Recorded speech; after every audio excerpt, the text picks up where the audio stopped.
Morning, everyone. I now call this remote meeting of the House Climate and Energy Finance and Policy Committee to order. And we will begin by taking the roll. Chair Long. Present. Vice Chair Acom. Vice Chair Acom. Minority Lead Swazinski. Here. Representative Bierman. Representative Bierman. Representative Bowe. Present. Representative Christensen. Present. Representative Franson. Present. Representative Gruenhagen. Present. Representative Hollins. Representative Hollins. Representative Hornstein. Present. Representative Igo. Present. Representative Lee. Present. Representative Lippertz. Present. Representative Lislagard. Present. Representative Meckland. Present. Representative Munson. Present. Representative Stevenson. Present. Present. I think we've also had Representative Acom and Representative Bierman join us if you'd like to. Yes. Vice Chair Acom. Present. Representative Bierman. Present. Quorum is present, and we have minutes from January 28th, 2021.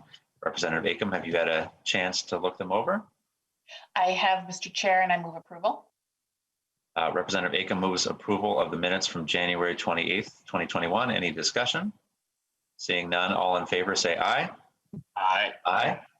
Any opposed? The minutes are adopted. We have a few bills that we're going to try to take up today. And the first up is House File 70 with Representative Freiberg. Representative Freiberg, welcome to the committee. Would you like to, I'll move that House File 70 be re-referred to the Committee on State Government Finance and Elections. Thank you, Mr. Chair. There's also a DE2 amendment. I think it might be good to move that first.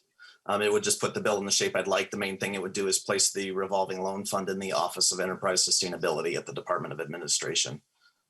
Thank you, Representative Freiberg. I will move the DE2 amendment. Any discussion to the DE2? Mr. Chair. Representative Swazinski. Thank you. Just a quick question. Does this amendment now force it to go to GovOps? Representative Freiberg. Thank you, Representative Swazinski. The Government Operations Committee no longer exists. It does require it, however, to go to the State Government Finance Committee, which is where it's going. Excellent. That's what I was just double checking. Thank you. Thank you. Any further discussion to the DE2? Hearing none, all those in favor say aye. Aye. Aye. Any opposed? The DE2 is adopted. Representative Freiberg, please tell us about your bill. Sure. Thank you, Mr. Chair and members. So House File 70, as amended, would establish a revolving loan fund for building improvements that will reduce energy and water consumption in state-owned buildings. These are improvements that are really important. They save money, but they are often overlooked because the agencies generally have limited operating funds. All cabinet level agencies would be eligible for the loans. The bill sets out an application process, requires agencies to repay the loan, and repurposes the productivity loan fund, which is currently empty. That's just a very quick summary. Here with me with more information to testify is Ann Hunt, who is the Director of the Office of Enterprise Sustainability at the Department of Administration. Ms. Hunt, welcome to the committee. Please introduce yourself for the record and begin.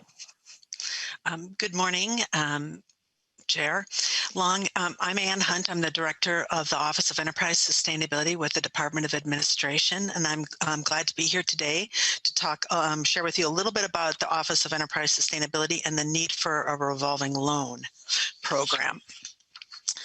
In 2017, Governor Mark Dayton established the enterprise sustainability effort through an executive order. This effort was then reaffirmed by Governor Tim Walz in 2019. The executive order outlined kind of 4 key elements. It set 6 sustainability related goals, which we'll talk a little bit about later. It established the enterprise sustainability governance model. It directed state agencies to participate in the model and outlines their responsibilities. And it also then established the Office of Enterprise Sustainability to track and report on all of the progress towards the sustainability goals and provide technical assistance to agencies and help develop best practices. So here are the sustainability goals. These were developed with a group of stakeholders from various state agencies across the enterprise dating back to 2016. Or I should say, when I refer to the enterprise, I'm referring to the 24 cabinet level state agencies. You can see each of these goals are ambitious and they're nuanced, and I could spend a lot of time talking about them, but we don't have that today. Some of them, as you see, are absolute, some of them are relative, and they have various goal ending dates. I wanted to call out in particular the goal for energy is to reduce energy consumption per square foot by 30% by 2027. For water, the goal is to reduce water use by 15% by 2025. And then in the greenhouse gas emissions, our goal aligns with the Next Gen Energy Act to reduce greenhouse gas emissions by 30% by 2025. Arguably, this might be the most important goal, but we put effort into all 6 of them because they are interrelated. Just briefly, I wanted to touch on our governance model. This model borrows from that used by the private sector leaders. There was a team of agency folks that looked at all of the various different statutes that related to sustainability for state agencies, and then we're able to kind of produce this structure. As you can see, it starts with the leadership from the governor and lieutenant governor. There's a steering team of 8 cabinet members. There's our office to provide the technical assistance. We have working groups on things like greenhouse gas emissions, water, and energy. There's a sustainability coordinator from each agency, and then they help drive the implementation at the agency level.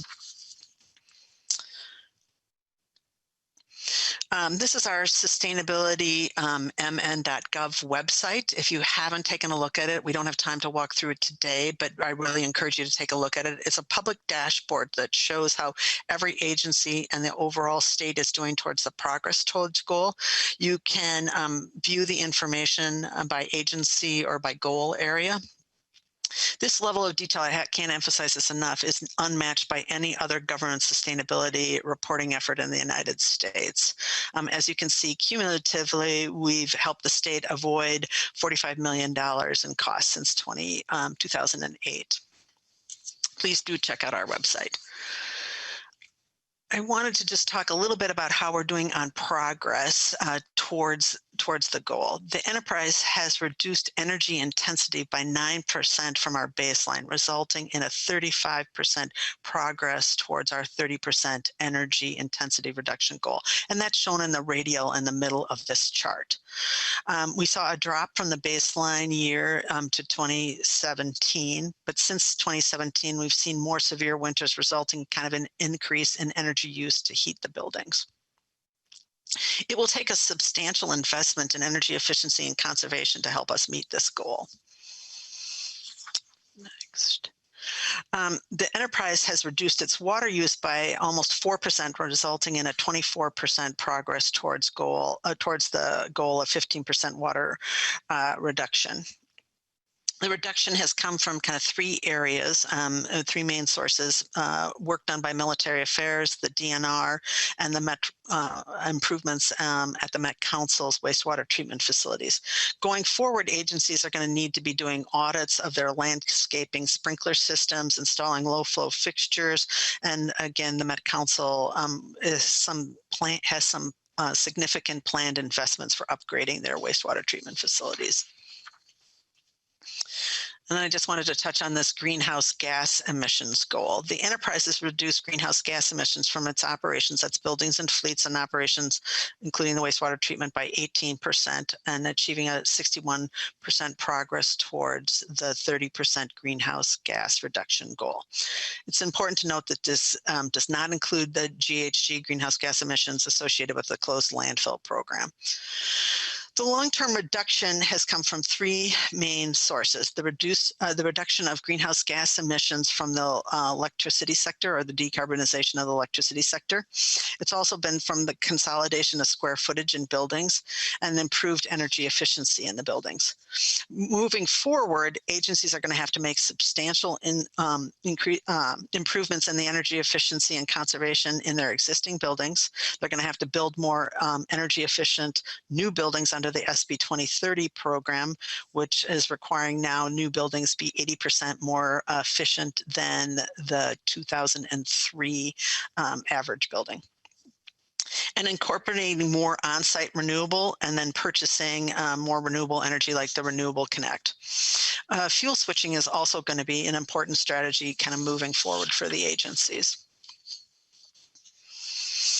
As Representative Freiberg mentioned, when agencies' budgets are tight, they will choose fulfilling their mission over doing the energy and water conservation improvements. We need additional funding options to help agencies improve their energy efficiency, which makes their operations more sustainable and avoids energy costs. One solution is appropriating money for a revolving loan fund that agencies could access to make these needed improvements. House File 70 establishes the State Building Energy Conservation Improvement Revolving Loan Fund for building improvements that would reduce energy and water consumption in state-owned buildings. This is a fund that's modeled after 31 other states when we did our research. As a former sustainability director for the city of St. Paul, I was very familiar with a revolving loan. Former St. Paul Mayor Chris Coleman established a $1 million revolving loan program in 2009 for the city of St. Paul. It was so successful that in 2019, Mayor Melvin Carter increased it to $5 million and has pledged to install LED lights in every city building.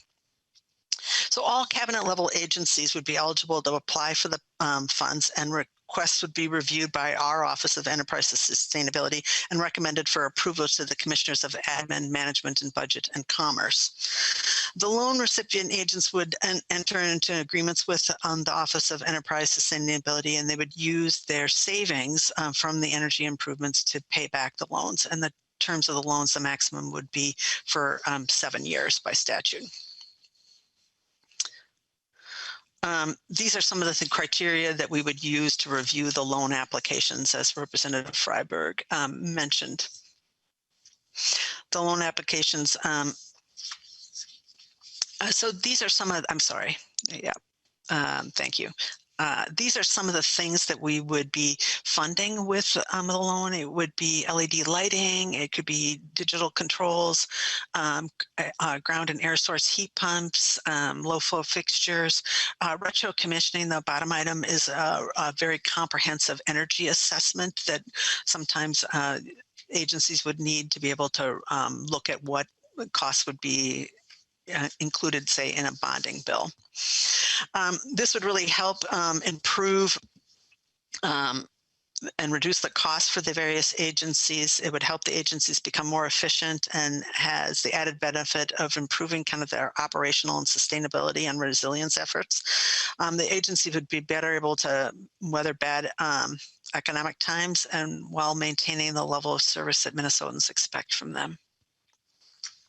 Finally, I just wanted to highlight one project that we recently completed at the Capitol Complex, and this would be the type of projects that would be eligible for the revolving loan.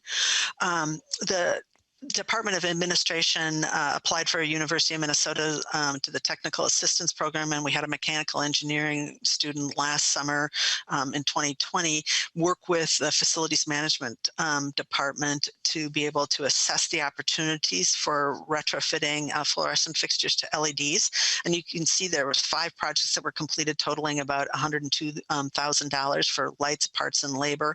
And it was estimated that there would be savings of $57,000 a year for these projects. And they were also eligible for rebates from Xcel Energy that helped improve the payback on that. So this is the type of projects that, you know, an agency could bundle together a couple of LED lighting projects in their facilities and then be able to apply for a loan. And so thank you so much. And I'm available for questions if we need to. Thank you, Ms. Hunt. We do have a question. Representative Swazinski.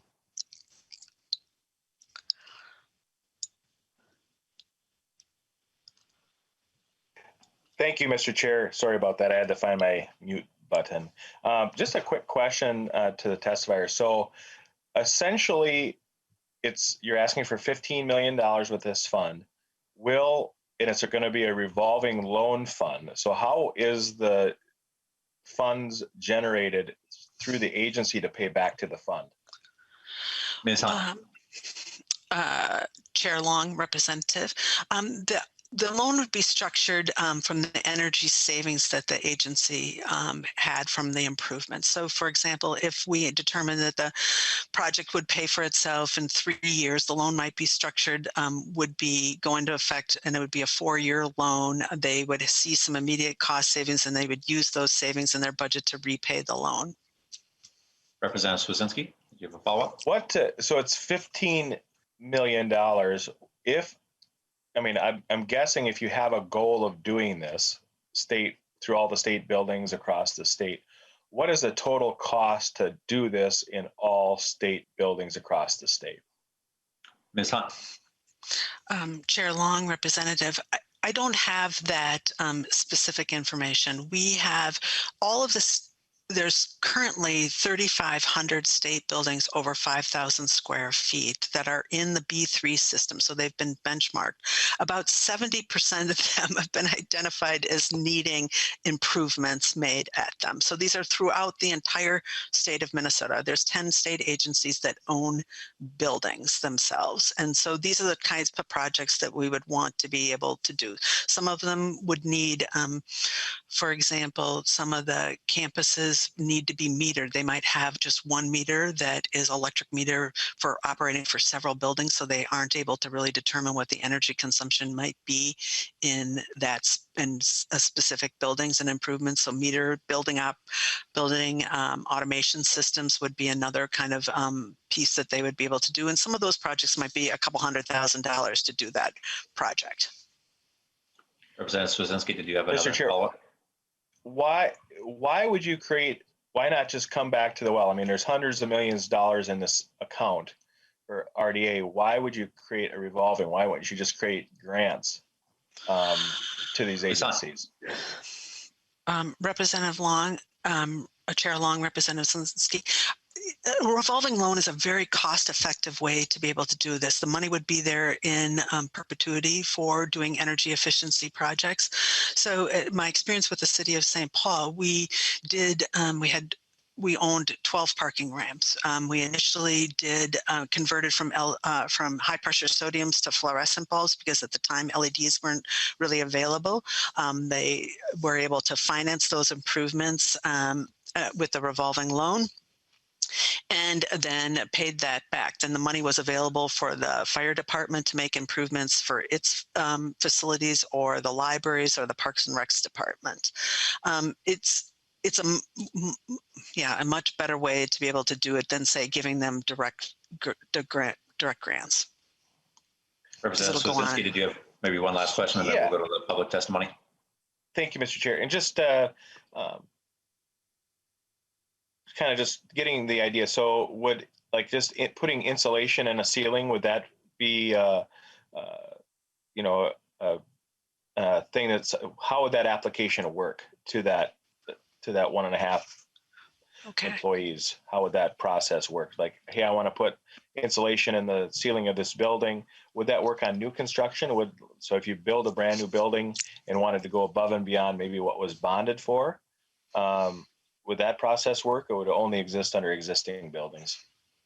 Ms. Hunt.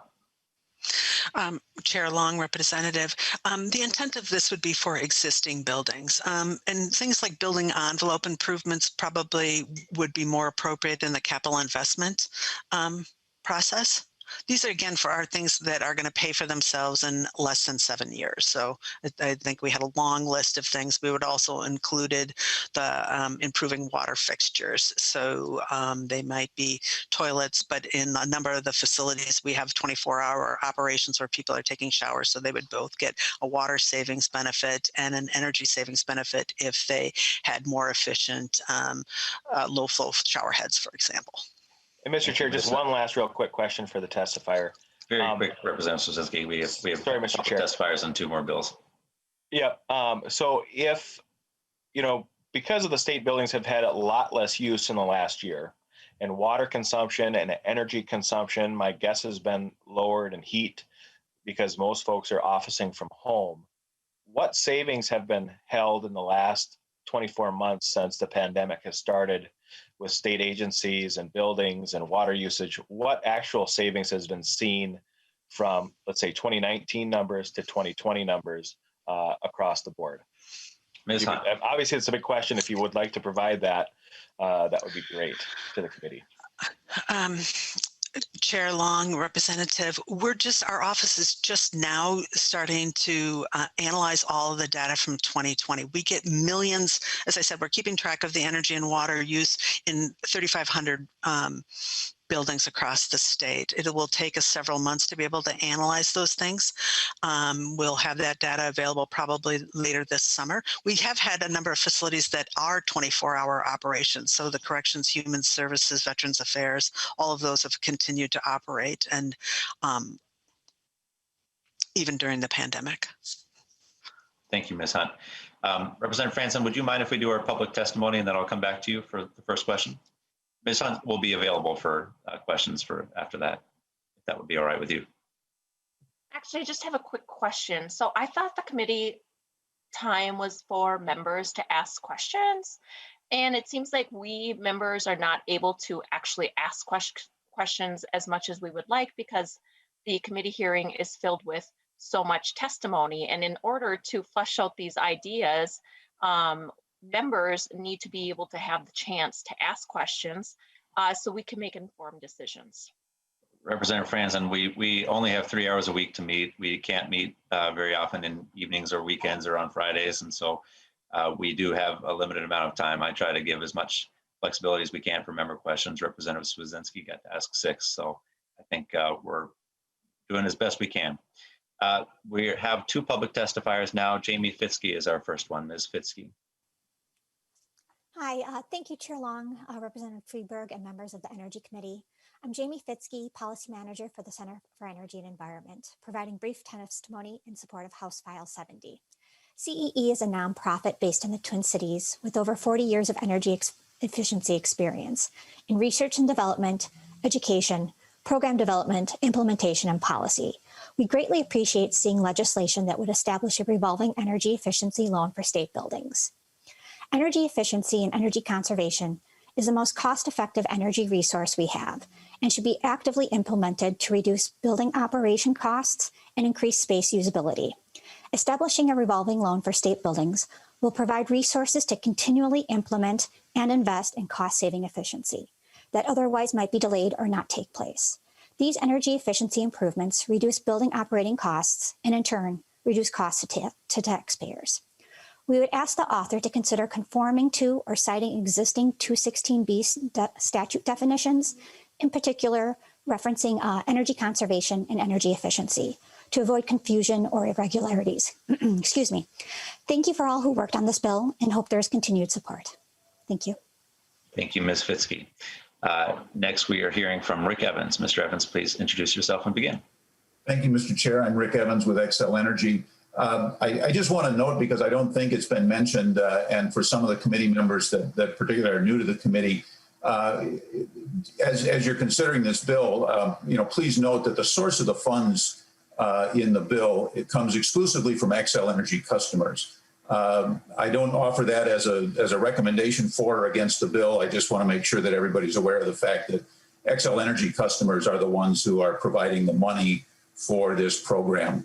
The other thing I'd just like to say is, we're aware of this bill, obviously, and there's 3 or 4 other energy conservation focused bills that may be introduced by members that we've had stakeholders bring to us over the course of the last few weeks. And we want to be mindful of the fact that Xcel Energy currently runs a very successful conservation program under current law. We've been doing it for many years, a couple of decades at least, and it's been very successful. Just the programs that have been implemented in the last 10 years have saved over 70 million megawatts of energy use by our customers. This program, currently Xcel Energy spends about $100 million, a little more than that, on these programs over the course of the year. The program is conducted through the Department of Commerce with a very rigorous examination of the cost and benefit that comes from each of these programs to make sure that the money is being spent efficiently.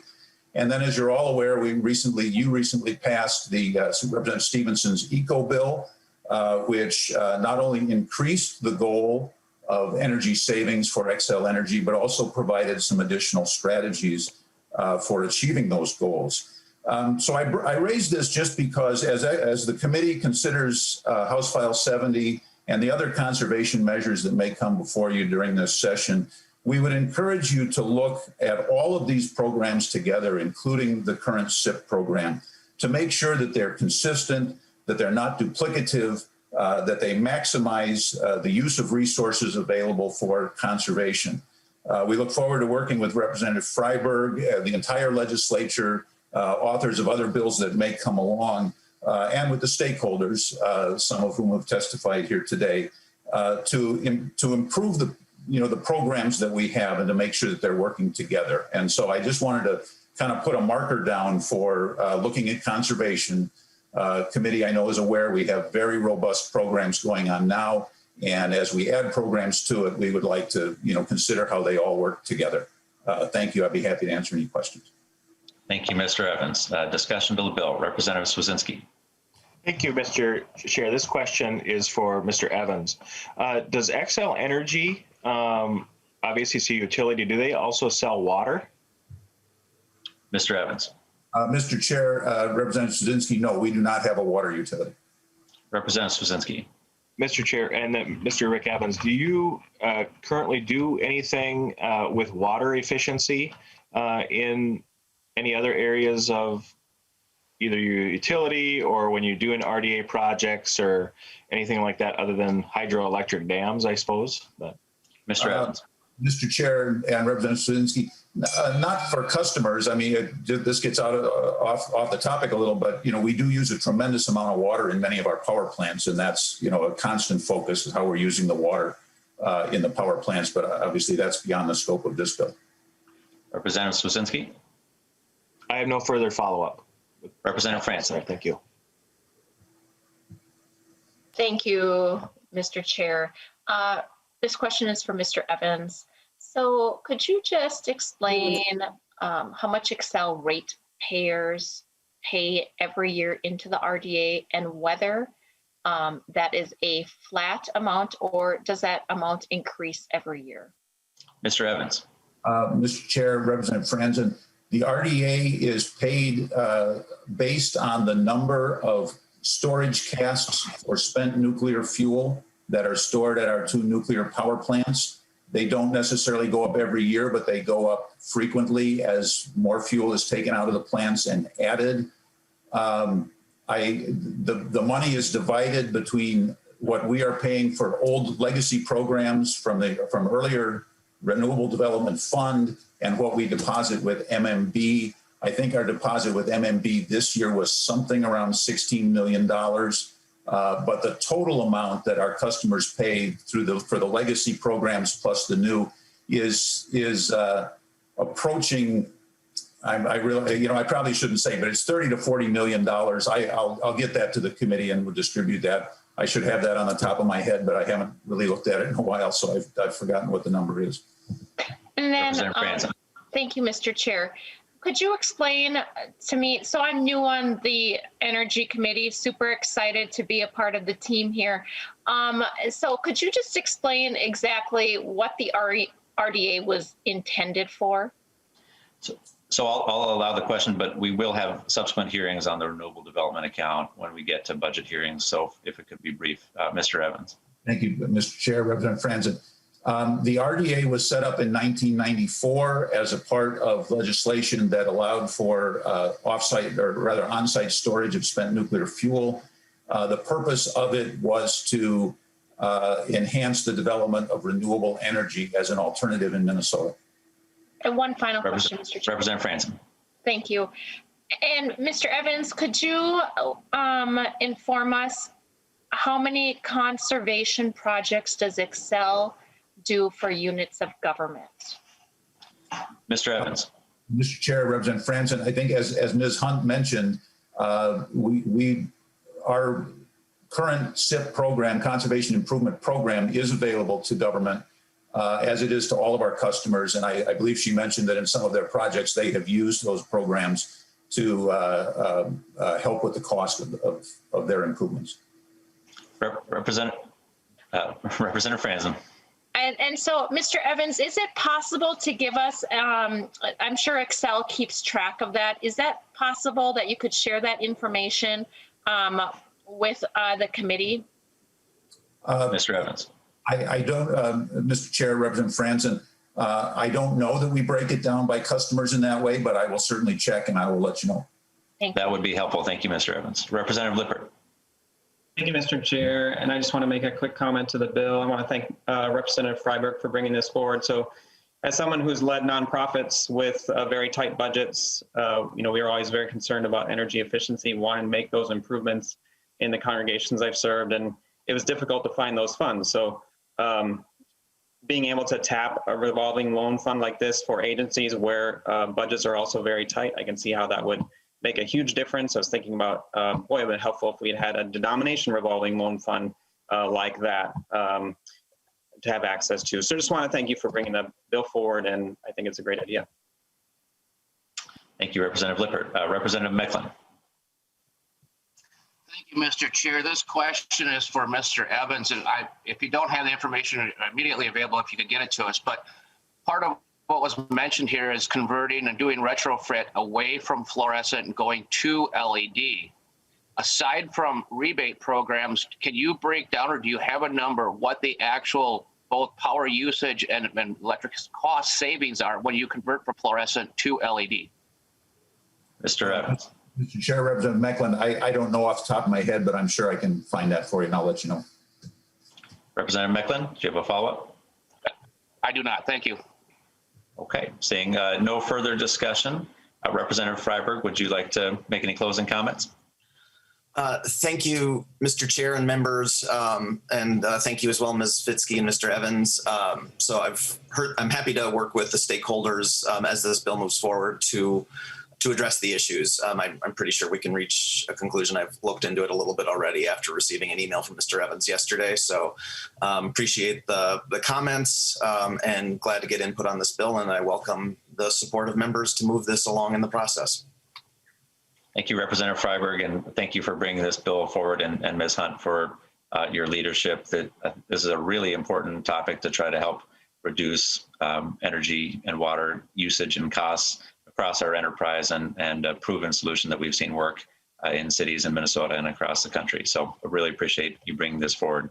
I renew my motion that House File 70 as amended be re-referred to the Committee on State Government Finance and Elections, and the clerk will take the roll and the chair votes aye. Vice Chair Acom.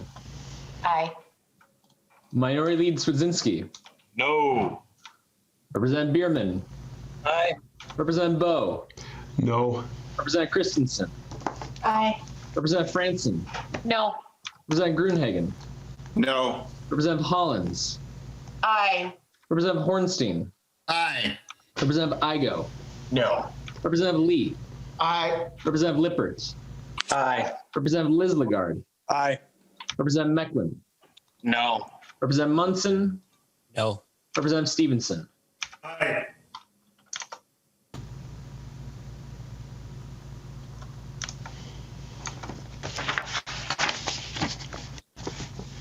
There being 10 ayes and 7 nays, the motion prevails and the bill is re-referred to State Government Finance and Elections. Thank you very much, Representative Freiberg. The next bill we have up is House File 257 with Representative Wazlawik. Representative Wazlawik, welcome to the committee. Thank you, Mr. Chair. I will move that House File 257 be re-referred to the Committee on Judiciary, Finance, and Civil Law. And I understand you also have an author's amendment? Yes, Mr. Chair, it's the A3 amendment, and it does a couple of things. It tweaks some language around non-generating utilities that buy from multiple wholesalers or G&Ts so that they can recover the net metering fees proportionally from all of those sources. And then there's a little tweak in there to allow customers of utilities to have access to their electricity usage data. So those are the two things that are being added. Thank you for the explanation. So I will move the author's amendment A3 to get the bill in the shape the author would like. Is there any discussion to the A3? Seeing none, all those in favor say aye. Aye. Aye. Any opposed? No. The ayes have it. The amendment is adopted. Representative Wazlawik, please tell us about your bill. Thank you, Mr. Chair. Mr. Chair and members of the committee, I first introduced a bill similar to this after a constituent contacted me several months into my first term as a legislator, concerned that their homeowners association did not allow them to install solar panels on their roof. The current version of the bill with the author's amendment has 3 sections to it. The first section would allow people who own a single family dwelling in a community with a homeowners or community association to install solar panels on their roof. This only applies to owners who are responsible for the maintenance, repair, replacement, and insurance on the roof of their dwelling. There's also in the language, there's a list of sort of things that HOAs can put restrictions on or conditions they can put onto that process. And then that's the first section of the bill. The second part is that non-generating utilities piece that I mentioned that was part of the amendment. And then the third and final part of the bill makes changes to allow customers of a utility to have access to their electricity usage data. So that's a brief summary of the bill. There are a couple testifiers I know who are going to speak to the bill as well. Great, thank you. Peter Teaglin from MNCF. Thank you, Representative Wazlawik. So, Mr. Teaglin, if you could introduce yourself for the record and begin. Sure. Thank you, Chair Long, Representative Wazlawik, and representatives of the committee. My name is Peter Teglund, and I'm a policy associate for the Minnesota Solar Energy Industries Association, or MNCF. We represent 115 different solar companies or solar-related businesses in the state. Those companies employ over 4,200 Minnesotans across the great state of Minnesota. I'm here today on behalf of our members to voice our support for this bill and to thank the committee for bringing it forward. This bill advances personal freedoms and property rights and promotes fairness and competition in energy markets. The right to generate one's own electricity is a value important to the citizens of Minnesota, and one that I'm happy to see highlighted today by the committee. There are 3 provisions to this bill as amended. The first is an expansion and protection of property rights that will allow homeowners to improve their homes to generate their own electricity. The second promotes fairness for Minnesota's electric co-ops and munis that competitively source wholesale electricity. The third will enshrine in law a customer's right to their own usage data. This bill is really about the balance between an individual's property rights on the one hand and a private association's aesthetics on the other. Every other homeowner in Minnesota has the right to generate their own electricity with solar and to improve the value of their home. In fact, a study by Zillow, the real estate app, shows that the market values homes with solar by over more than 4% than those without. Maybe that's because the price of solar panels have come down an enormous amount over the last decade, or even because panels have gotten much more attractive since the 1970s. Whatever the reason, the market values solar, and homeowners should be able to improve the value of their homes. So this bill treats solar like a lot of other architectural additions to one's home in a homeowners association. The association can come up with a reasonable alternative, but can't outright prohibit it. 27 other states, including Iowa and Wisconsin, agree and have laws like this one. The bill says that the right to make your own energy is, within reason, more important than a private association's aesthetic preferences. We believe that this balance is the right one. The second provision promotes fair market competition. Right now in Minnesota law, if and only if your non-generating electric co-op or muni purchases energy from only one wholesale provider, it can treat exports of energy from net metered customers as purchases made on behalf of its single source wholesaler. But co-ops and munis that buy from more than one wholesaler cannot. This provision allows them to treat net energy purchases proportionally to those made at wholesale. It promotes competitive sourcing of electricity and the energy independence that comes from net metering. The third provision simply means that customers have a right to request and receive appropriately detailed data about their own energy usage.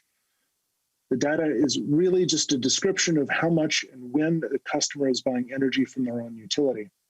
For example, demand billed customers would want to know when their own energy usage is highest, so they can put in place a distributed generation resource like solar or storage that is most efficient both for their own use and for that of the electric grid.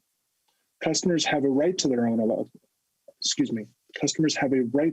electric data, and we should settle that right in law. This bill protects property rights for Minnesota homeowners. This bill promotes competition and energy choice in rural electric cooperatives and municipal power agencies. And this bill ensures that customers can have access to their own utility data. Thank you to the committee and to Representative Wazlawik for bringing this bill forward. Thank you, Mr. Teglin. Representative Wazlawik, would you like to introduce your second testifier? Yep, next on the list is Griffin Dooling from Blue Horizon Energy. Mr. Dooling, welcome to the committee. Please introduce yourself and begin. Chair Long, representatives, thanks for having me today. My name is Griffin Dooling. I'm the CEO of Blue Horizon Energy. We are a commercial and industrial solar developer and energy storage developer across the upper Midwest. Our base of operations is here in Minnetonka, Minnesota, and this is our primary market, but we also operate in all the adjacent states as well. I'm here to speak on any of the issues you have questions about, but primarily I want to focus on the question of utility data, just to illuminate how that specifically works and where the value is for the energy consumer in that provision. Specifically, this utility data involves interval data around the 15-minute periods throughout the day when you're using power. This is going to be most impactful for commercial and industrial consumers. And this data is used by the utilities today across the state to generate demand billing and other billing attributes for how the actual energy charges for those consumers are levied. Many utilities have been cooperative in providing this data to their customers upon request so that they can evaluate their energy consumption. But some have raised the argument that this is proprietary data and should not be released. Ultimately, as Peter said, this comes down to a property rights issue. This is data that's developed by the consumer in their facility, in their operating their business, and having access to this data in an efficient way will allow them to appropriately evaluate energy efficiency solutions. That includes solar, that includes battery storage, but that also includes any other sort of evaluation they may do, LED lighting. They may decide to modify their shifts or their production schedules in their facility, the way they use different machines. And ultimately, the goal is to help these businesses be more profitable and resilient so they can continue to grow and expand and hire more Minnesotans and hire more people and invest more in their communities. Having access to this data does not create any issue for the utility. It's not an expense. It's data which is already in the system and has been generated and recorded. And providing it to the energy consumer merely allows them to more appropriately evaluate how their facility uses power. So this will open a lot of opportunities for those consumers, and happy to speak to any questions you may have. Thank you, Mr. Dooling. Representative Wazlawik, would you like to introduce your final testifier? Yes, thank you, Mr. Chair. Final testifier is Mr. Willie Fox. He's a constituent of mine and the person who reached out to sort of start this process with this legislation. So, Mr. Fox, welcome to the committee. Please introduce yourself and begin. Well, thank you for inviting me here today. I'm Willie Fox. I'm a resident in the city of Hugo. Renewable energy has always been important to me. It's always just made sense.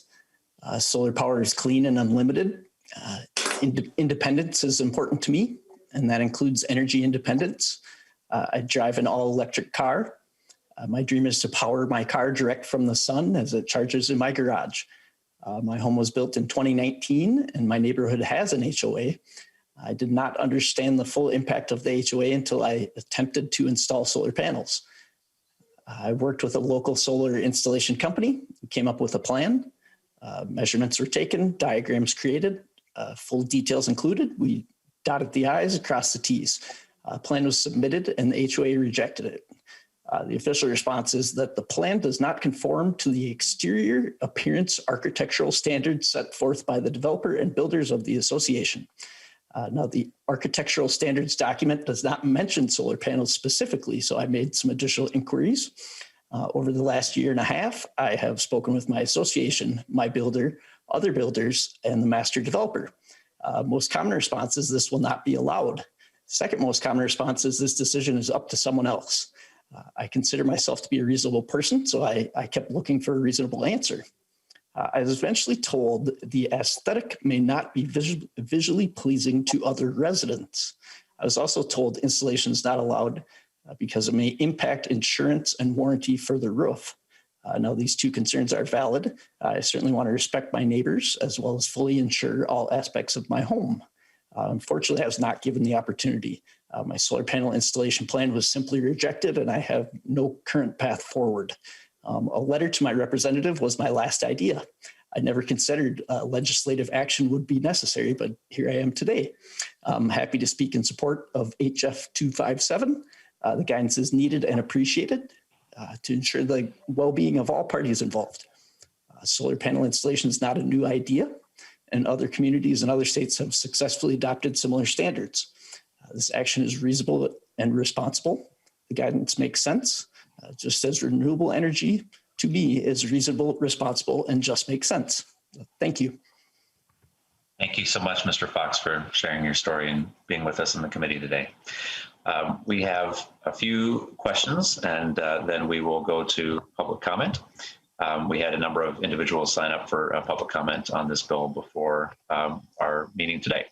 Representative Munson.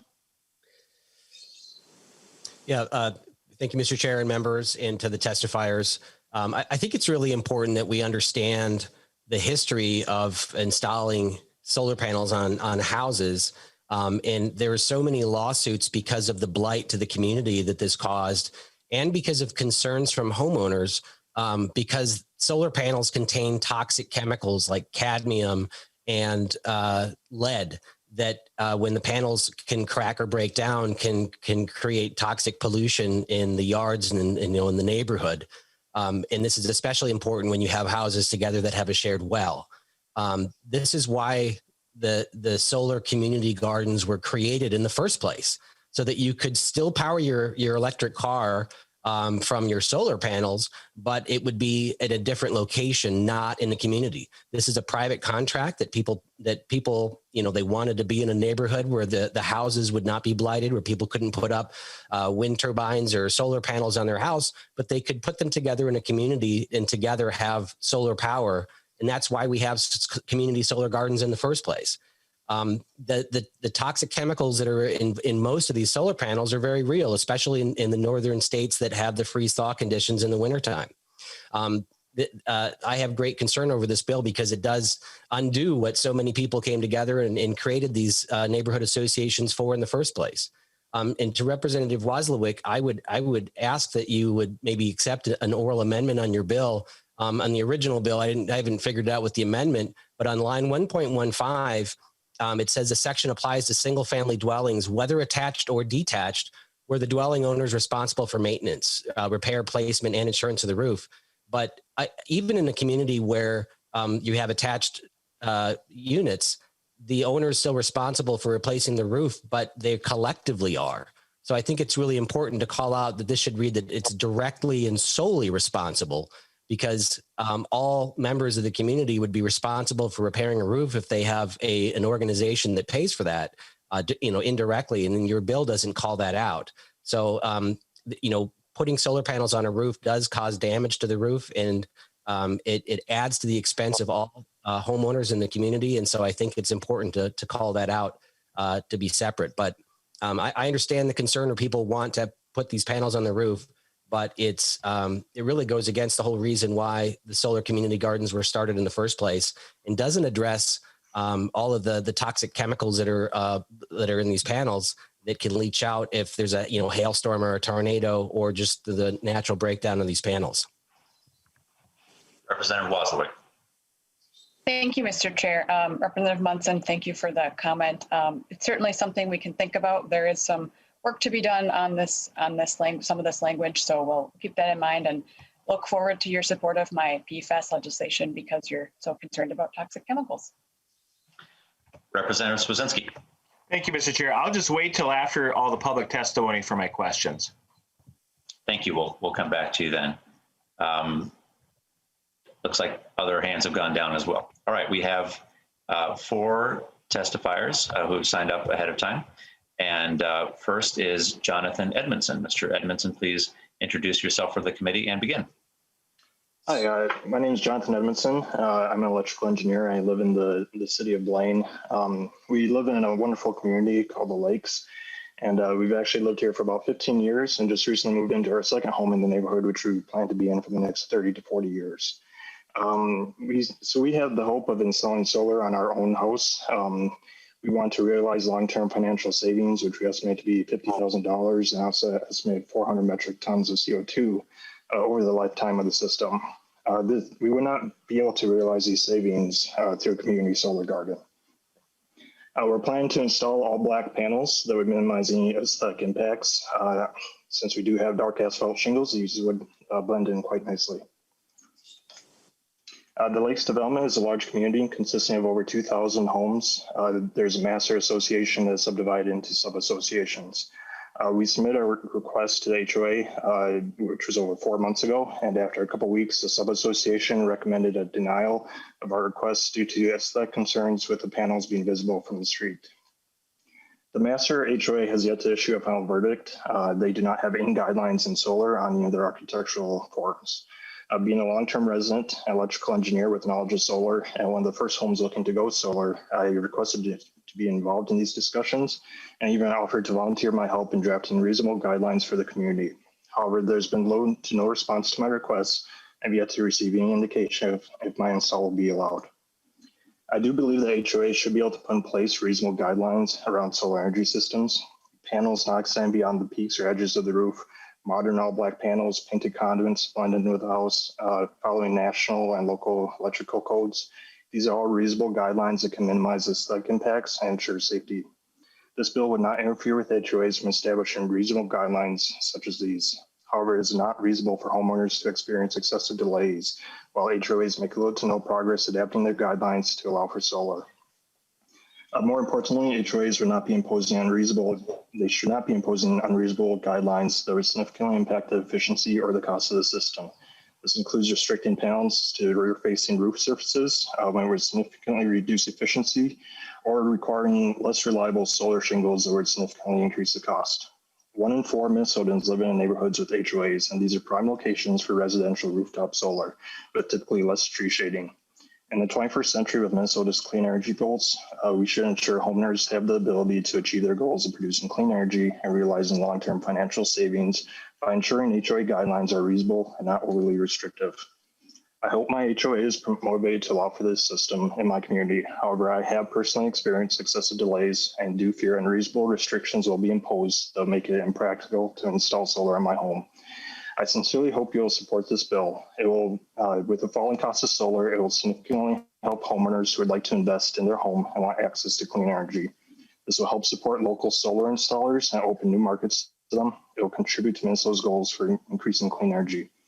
I do not believe this will unduly restrict HOAs from ensuring some minimal guidelines can be followed so that our communities can remain beautiful places to live. I thank you for your time and be happy to answer any questions you may have. Thank you, Mr. Edmondson. Next, we'll hear from Nancy Simmet. Ms. Simmet, please introduce yourself and begin. Hi, my name is Nancy Simmet. I have lived in Eagan, Minnesota for over 40 years. I moved into my current townhome in August of 1999. It was a new development of 35 homes. These are units that are detached townhomes and do not share any common walls. During the summer of 2020, I heard of the incentives that were being offered to put solar panels on the roof of your home. Due to an interest in the environment and the fact that COVID gave me nothing else to do, I had time to research, so I dug in. I gathered information on solar heating, solar installations, and solar companies. I decided that the company iSolar was the best match for me. Why? It was one of the companies approved by solar installers in Minnesota, SCIA. Also, it is a local company based in Inver Grove, Minnesota. That was big. And it's a family operated company, which was important to me since I come from a family with a family company.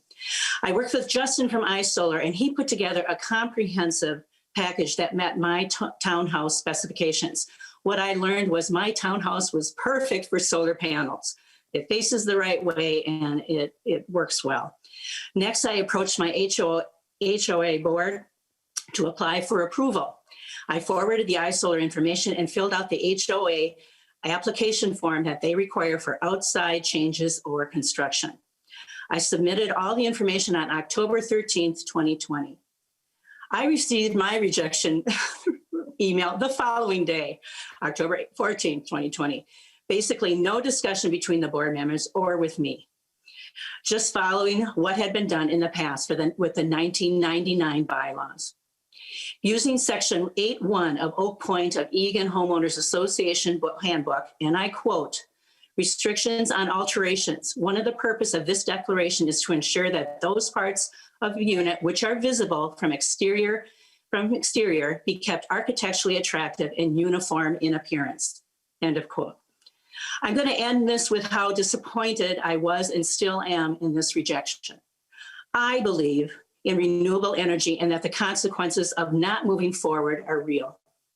I believe Minnesota can be a leader in renewable energy, in the renewable energy field by developing businesses and manufacturing jobs to meet our future head on. I believe with proper restrictions that townhome owners have a right to put solar energy panels on their roofs that is architecturally attractive and indeed an update that improves the association as a progressive environment in which people want to live. Since the rejection, I ran and got voted in on my Oak Point Association board. So now I'm a board member and I look forward to hearing positive outcomes of this bill going forward.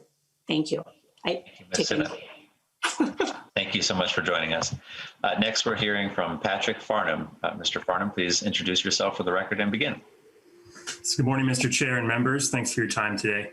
My name is Patrick Farnham, and I'm a senior project manager at Cedar Creek Energy. We're a solar development and installation company based in Blaine. As a project manager, I'm involved with residential projects from start to finish. When dealing with homeowners who are part of an HOA, my team and I have to navigate additional hurdles to get their system installed and operational. This can mean anything from filling out applications and submitting them to the HOA's architectural review board to meeting with the HOA face-to-face and pleading on behalf of our customers. In my experience, I've encountered multiple HOAs who will flat out refuse to approve a member's application to install solar on their home, sometimes with and sometimes without bylaws to back up their decision. We're a relatively small company at Cedar Creek, and we've been seeing steady growth over the last few years. But each time an HOA shuts down a potential project, we lose the work and the momentum that we really need in order to continue growing and hiring new employees. This year, for instance, we have a goal of adding on an additional crew to our residential team. Removing restrictions like the ones that HOAs can mandate will help companies like ours continue to grow. It's also important to note, and as a couple others already have, that over half the states in the country have already adopted laws that protect a homeowner's desire to install solar on their home, regardless if they're part of an HOA or not. Two of our closest neighbors, Wisconsin and Iowa, are among them. By passing HF 257, this will move Minnesota back into line with our neighbors. keep us on pace to meet our state mandated renewable energy goals, bolster small local businesses, and allow Minnesotans to choose their own clean energy future. Thank you again for your time. If anyone has any questions or would like to see some photos of recent installations, I'd be happy to share those as well. Thank you so much, Mr. Farnham. Our last public testifier is Stephanie Furr. I hope I said that right. Ms. Furr, please introduce yourself and begin. Thank you. Thank you for allowing me to testify on support of House Bill 257. I live in Carver, Minnesota. My family moved back here from Colorado for about 4 years ago. My father lives in southwestern Minnesota, where I grew up, was born and raised. And if you could just state your name for the record, please. Oh, Stephanie Furr. Sorry, Stephanie Furr. My apologies. And I just wanted to say, when we were in Colorado, yes, there are solar panels going up in houses all over. I would walk around and I noticed it at first, but then it was just fine. When I traveled from, when I went to college in Sioux Falls and home, I noticed all the windmills up at first, but then after a while, it was part of the landscape. As I travel along 212, I noticed all of the solar panel farms along there. Once again, you notice it at first, but now it's just part of the landscape. We moved here, my husband did extensive work or research on solar panels. And he did the research, he knows what it's all about, and he contacted a few solar companies, and we sent our HOA a request to have them put in. And while there's no bylaws within the HOA, they do have final say on particular things. We have noticed a few more fences going up in our neighborhood. They did deny our request at the solar panels, and it wasn't because the board actually is very kind. They really do want to do what's best, but they don't want that responsibility put on them to make that decision. And so I did go to a meeting and request that they do a survey. They only got maybe 5 to 10 responses, and it was about half and half in regards to who wanted and who didn't.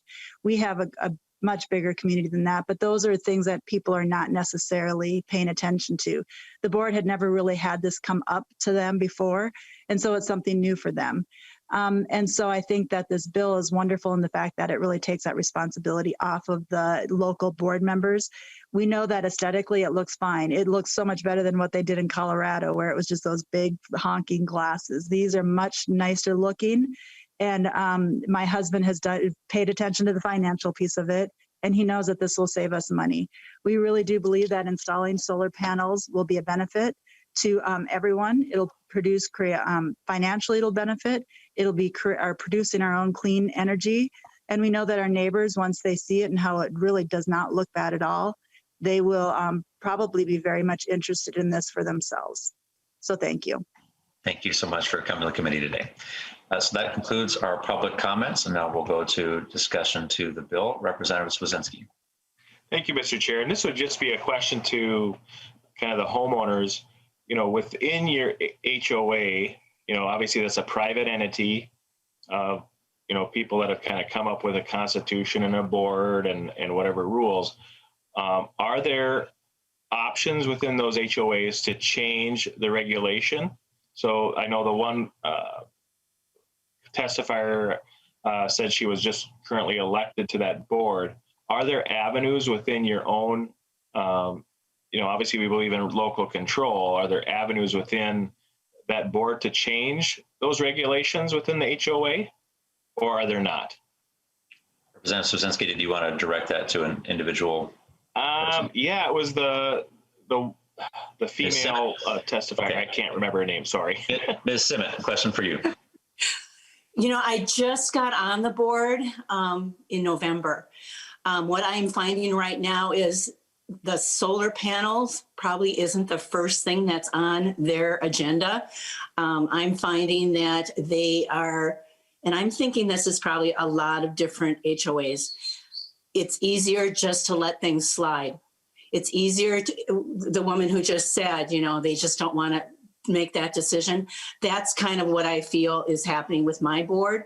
I feel like I'm the one with maybe thinks outside the box, and everyone else says, no, we'll keep using that same trash collector because they show up every week. Well, what about other issues? So I'm hoping that by being on the board that we can bring up some of these more environmental things. I also, though, feel that having this bill pass would give me a lot more push in that area. I hope that answers your question.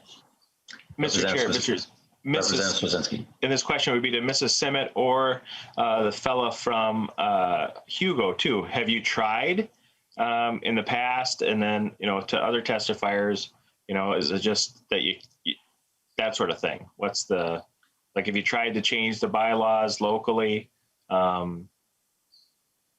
Ms. Simmet, and then we'll go to Mr. Fox. I see his hands up. I'm going to say again, I just got on the board, so I can't really, I think I'm the first one that has approached solar panels. So there hasn't been a discussion. Since I've been on the board, like I said, we seem to be discussing contracts versus other things. And so I feel that this is going to be a little more work on my part, that if we can change them, to be honest, it's going to take a long process. And again, I'm going to say if the bill passes, I feel like I have a little more say, that maybe they'll open it up a little bit. That's my. Thank you, Ms. Smith. Mr. Fox. Yes, thank you. I have pursued any and all avenues. I've contacted the association, the builder, other builders, and the master developer. They all tell me to reach out to one or the other, as no one is able to make the decision on their own. Technically, the area that I live in is not in declarant control yet, I believe is the phrasing of it. And what I was told was that the neighborhood needs to be 80% sold.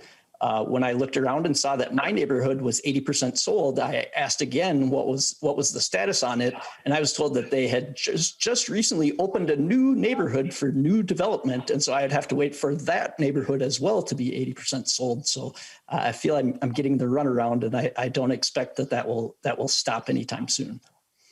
Thank you, Mr. Fox. Representative Swazinski, did you have one last question, and then we'll have to move on to other questioners? Yes, just just my understanding is that there are potentially options for locals to make the decision. Are cities allowed to do this, or does this have to be a state law?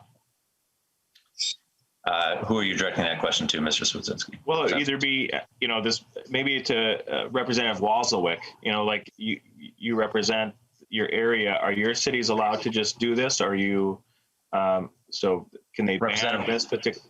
Yeah. Representative Wazlawik. Thank you, Mr. Chair. I don't know that off the top of my head. I can certainly look into it. What I can say is I live in an HOA, and it can be very, very difficult to change bylaws because you have to have a certain percentage, at least in my HOA, you have to have a certain percentage of residents at a meeting to vote on those bylaws. And so bylaws changes are often very difficult if that's where this particular the particular idea of solar panels would need to be addressed. So I think to sort of answer your question, at least in my HOA, I think it depends on where those regulations or rules would be and which documents in terms of how easy they would be to get changes made. And then Representative Long, just last question. I'm going to have to move on. One last question. It'll be very brief. Swazinski, we have 3 other representatives and we have an amendment. I know. I apologize, but we need to move on. Representative Franzen. Thank you, Mr. Chair. So it appears that the members of the HOAs aren't getting their way through the boards and are asking the legislature to invalidate existing HOA contracts. I'm hearing that really there's not much that's been done. Instead, they're just going straight to the legislature. Article 1 of the Minnesota Constitution, Section 11, says attainers ex post facto laws impairing contracts are prohibited. This bill, if passed, does open the state to lawsuits. So when that happens, who is going to pay the state's courts costs and when we're sued because this bill is unconstitutional? So Representative Wazlawik would answer that. You can't actually invalidate contracts through the legislature. And if this bill is passed into law, who's going to pay the lawsuits? Representative Wazlawik. So I'm not sure, thank you, Mr. Chair. I'm not sure contract, what language you're using. I live in an HOA and I've never signed a contract. So I'm not sure maybe I'm just not familiar with the legal language that you're using, Representative Franson, but from my understanding, that's not the sort of relationship that exists, but the bylaws then. So I don't have an answer for your question. I don't know if someone else here who's been working on the solar panel issue knows that, but I don't have an answer to that question, but I can certainly look into that for you. I have another question. Representative Franson. Thank you. And since Ms. Wazlawik, could you also inform the body how much residential rooftop solar costs per megawatt an hour on average? How much that costs? Representative Wazlawik, that was a question. Thank you, Representative Franson. And it is Representative Wazlawik, not Ms. Wazlawik. I can't answer that question, but I think there's probably folks here who can answer that question. I don't have that off the top of my head. I see a hand up from Mr. Dooling. Mr. Dooling? Sure. So to Chair Long, Representative Franson, to speak to the question on cost, there's a lot of variables in that calculation, largely based on the type of panel and the type of connection to the roof and sort of the way that the system is designed. So, I mean, in general, you could be looking at, solar on a large scale industrial facility that costs, $1.20 or something like that per watt to construct. On the high end, you could be looking at north of $5 or $6 per watt if you have a very complex roof and a very complex selection. Ultimately, it's up to the consumer. The one question, not to get off topic, but one point I would raise in the question regarding sort of the constitutionality of this proposal, the bylaws and sort of the HOAs are organized as corporations under bylaws and under various different structures. And the state, as far as I'm aware, does have the right to dictate the way that different corporations and business entities and nonprofits and various other corporate structures are established within the state. For example, we have certain requirements as a company that we have to adhere to, set by the state and the way that we organize under statute. And I would envision that the authority for this sort of a clarification really of the HOA requirements comes from that. Representative Bowe. Thank you, Chair Long. Actually, just a couple of statements rather than questions, so mine will probably be quicker. I do like parts of this bill, including protecting the rights of consumers to access their energy usage data. But I have served on a HOA board of directors for many years. So Nancy Simmet, congratulations. Thank you for your service. You're going to find it's a pain in the neck sometimes, but you need people to step forward. Many homeowners associations in my district want to retain local control, and I am a big believer in local control. And in fact, the HOA that I served on their board are actually responsible for exterior maintenance on all of their units, including single family and multifamily. So they definitely want to retain that local control through the covenants and that sort of thing that they have put into place to kind of protect their interests. I also served on the city council for many years, and that community actually restricts or controls rooftop solar within that whole entire community because they own a municipal power utility. So they have concerns about rooftop units coming up and causing issues for the grid. So for local control, I will probably vote no for this, but I did wanted to let you know I like parts of the bill. Thank you. Representative Gruenhagen. Oh, thank you, Mr. Chair. Yeah, I would appreciate the testifiers. Representative Bowe seemed to list some of the reasons why homeowners associations would refuse the solar installation. But I wish we had a couple of board members here who were part of the rejection that these people received. Was there just no explanation? Or I would appreciate from the homeowners or from the testifiers, what was the rationale? Was it cosmetic? Was it what Representative Munson said, the breakdown and the potential toxic pollution that could come from these? Or did they give you a reason? So if some of those testifiers or even the business owners, why they're running, it seems like there's a consistent pattern here of opposition from these places. And obviously they have some beliefs or convictions about it. Did they express those to you? And And if you'd explain some of that rationale. So I see three hands up. We're probably not going to have time for all three to respond, but I saw Mr. Farnham's hand go up first. Yes, thank you, Mr. Chair.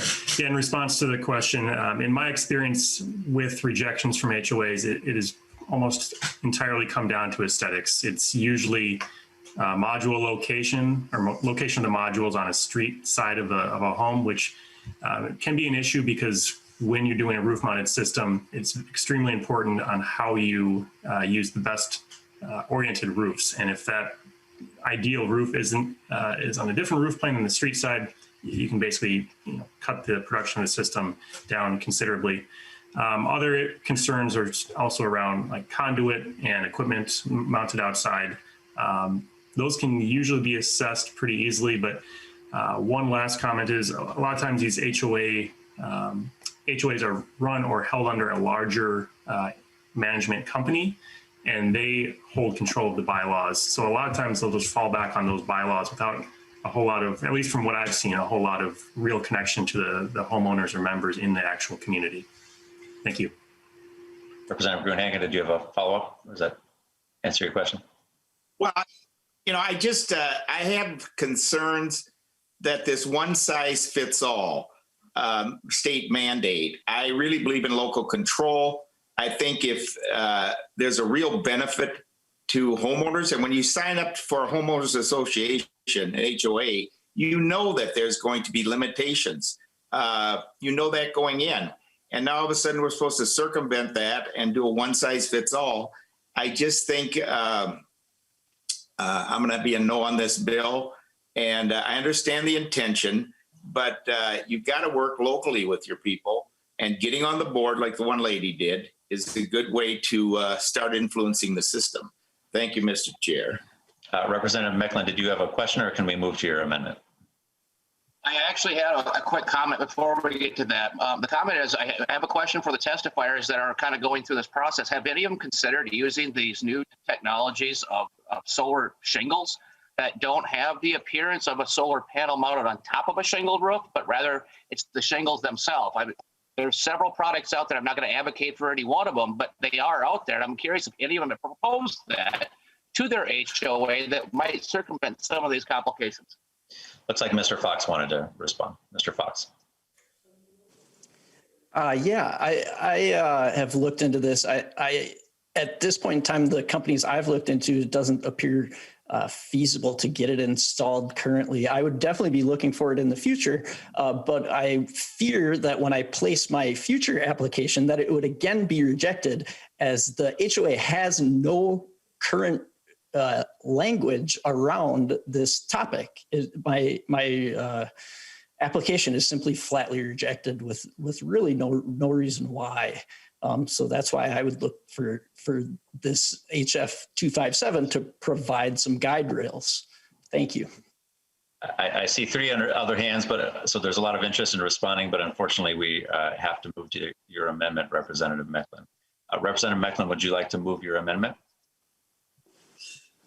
Thank you, Mr. Chair. Yes, I would. I would like to put forward, hopefully you'll consider a friendly amendment, to do kind of a similar thing where a political subdivision cannot prohibit the use of natural gas as an energy source to a newly constructed residential property. As we've heard in the past, with the cold winters, I think was testified earlier somewhere, dual fuel is a very important thing. And as a builder, we see this regularly that, whether it be an ice storm or, someone runs off the road, hits a power pole. I think this is a very important thing, and I think it fits. So I would like to ask for a roll call. Representative Mecklen moves the A4 and asks for a roll call. Representative Wazlawik, would you like to respond to Representative Mecklen? Thank you, Mr. Chair. Representative Mecklen, I certainly appreciate trying to advance this issue, but I don't think this is a place for it on a bill that's largely focused on solar. Thank you, Representative Wazlawik. I'll just add that if we're looking for local control today, which is what I'm hearing the theme from the other side, then this is moving in the opposite direction with this amendment. Representative Franson, did you have a comment to the amendment? Not to the amendment, but I do have a question for Representative Wazlawik, but maybe after the amendment. Okay. Is there further discussion to the amendment? Seeing none, a roll call having been requested, the clerk will take the roll and the chair votes no. Vice Chair Acom. No. Minority Leader Swazinski. Yep. Representative Bierman. No. Representative Bowe. Yes. Representative Christensen. No. Representative Franson. No. Or I'm sorry, yes. Representative Grunhagen. Yes. Representative Hollins. No. Representative Hornstein. No. Representative Igo. Yes. Representative Lee. No. Representative Lippertz. No. Representative Lislegard. No. Representative Meckland. Yes. Representative Munson. Yes. Representative Stevenson. No.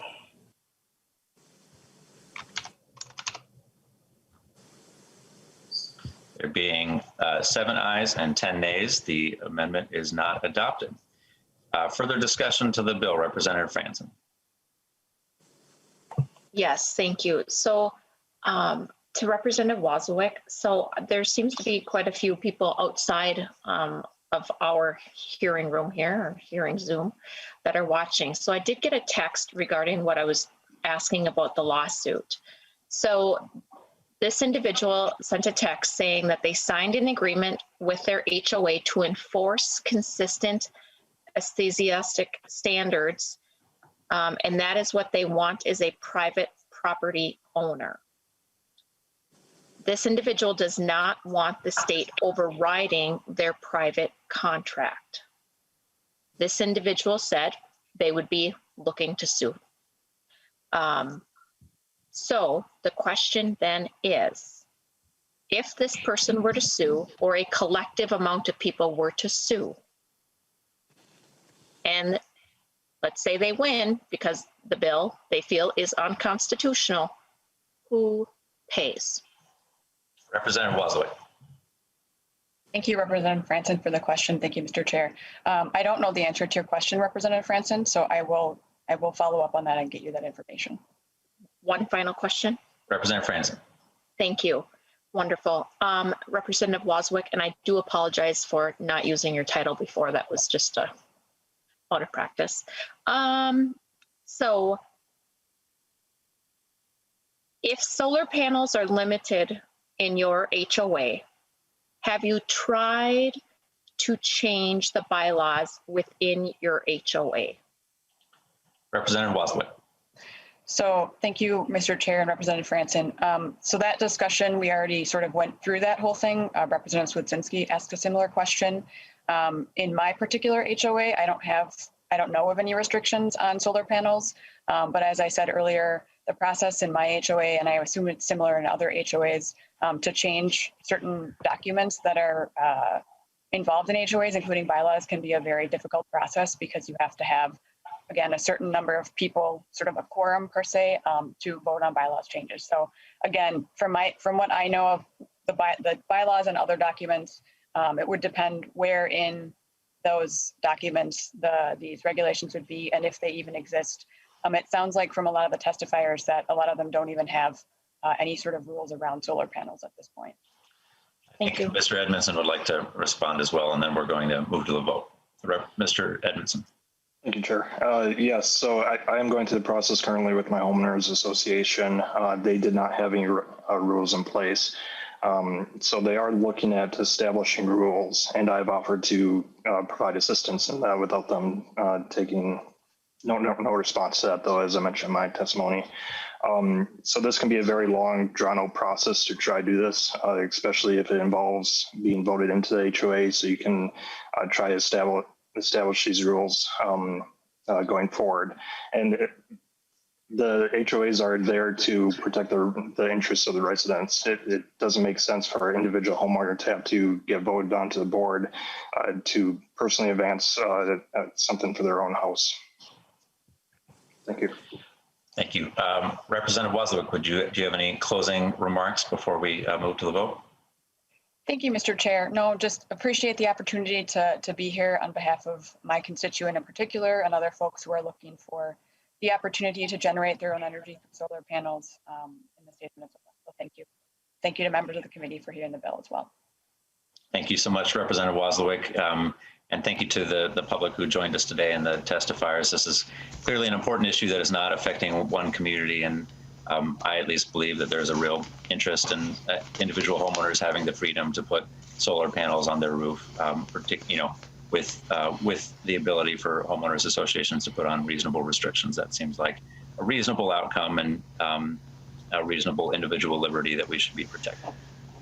So the chair renews his motion that House File 257 as amended be re-referred to the Committee on Judiciary, Finance, and Civil Law, and the clerk will take the roll, and the chair votes aye. Vice Chair Acom. Aye. Minority Leader Swazinski. Nope. Representative Bierman. Aye. Representative Bowe. No. Representative Christensen. Aye. Representative Franson. No. Representative Gruenhagen. No. Representative Hollins. Representative Hollins. Aye. Sorry. Representative Hornstein. Aye. Representative Igo. No. Representative Lee. Aye. Representative Lippertz. Aye. Representative Lislegard. Aye. Representative Meckland. No. Representative Munson. No. Representative Stevenson. Aye.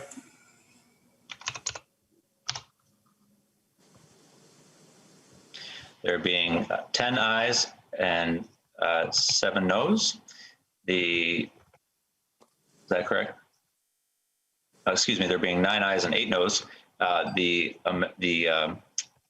motion passes and the bill is re-referred to the Committee on Judiciary, Finance, and Civil Law. Thank you, Representative Wazlawik, for your presentation today. Members, we do not have time to turn to House File 278 as I had hoped, and so we will be meeting again on Thursday at our normal meeting time, and with that, the meeting is adjourned.